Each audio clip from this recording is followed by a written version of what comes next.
En des temps immémoriaux, vivait un monstre, une sorte de chimère. Il était gigantesque et avait un crâne en forme de volcan. Cette bête terrorisait les villages d'alentour. Elle se nourrissait des villageois et tous la craignaient. On avait longtemps essayé de la vaincre, mais chaque vaillant combattant avait échoué. Les plus courageux avaient pourtant essayé, en vain. Nul ne pouvait vaincre cette bête féroce. Devant ce péril, on alla demander conseil à un vieux sage de la montagne à quelques lieues de là. Ce vieil ermite était reconnu comme un maître en sagesse. Il avait obtenu cette sapience à force de réflexion et d'ascèse. On lui exposa le problème et on lui demanda conseil. Il posa beaucoup de questions, demanda des détails sur la bête, sur ses caractéristiques.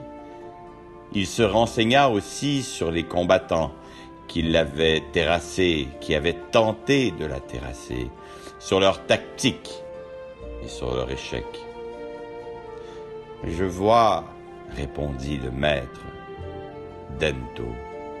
« J'irai, et je le vaincrai. »« Vous, maître? Mais vous avez presque 100 ans.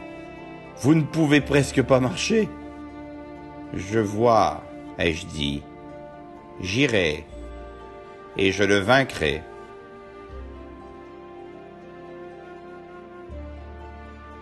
Maître Dento partit donc vers la bête. En l'entendant arriver, la bête sortit et vint voir ce curieux visiteur. « Qui êtes-vous » dit la bête. « Je suis maître Dento, et je viens vous terrasser. » La bête se mit à rire. « Et comment ferez-vous, frêle vieillard, alors que tant de vaillants guerriers se sont fait dévorer? »« Oh, je vous terrasserai par ma sagesse, » répondit-il. Puis maître Dento s'inclina profondément envers son adversaire en signe de respect. Puis il revêtit son gui de combat. La bête s'amusait en regardant cet adversaire peu probable. Il commença ensuite un long combat imaginaire contre de multiples adversaires tout aussi imaginaires. Et plus il se battait contre le néant, et plus le géant riait. À la fin, il s'inclina profondément vers le géant et le regarda aimablement. La bête, interloquée, lui demanda alors: « Alors, tu m'attaques maintenant, s'il te reste des forces, vieillard ?»« Non, » répondit le vieux. « Non, car j'ai déjà gagné. »« Déjà gagné? Pourquoi dis-tu cela? Tu n'as fait que des singeries. »« Singeries? Je parie que tu ne peux pas m'imiter. »« T'imiter? » répondit la bête de plus en plus irritée. « Eh bien, regarde-moi. » La bête se mit tout droit devant le maître, qui la salua respectueusement.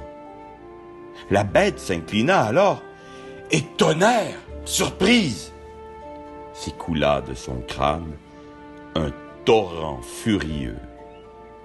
En effet, la tête en forme de volcan de la bête contenait une grande quantité d'eau qui constituait sa force.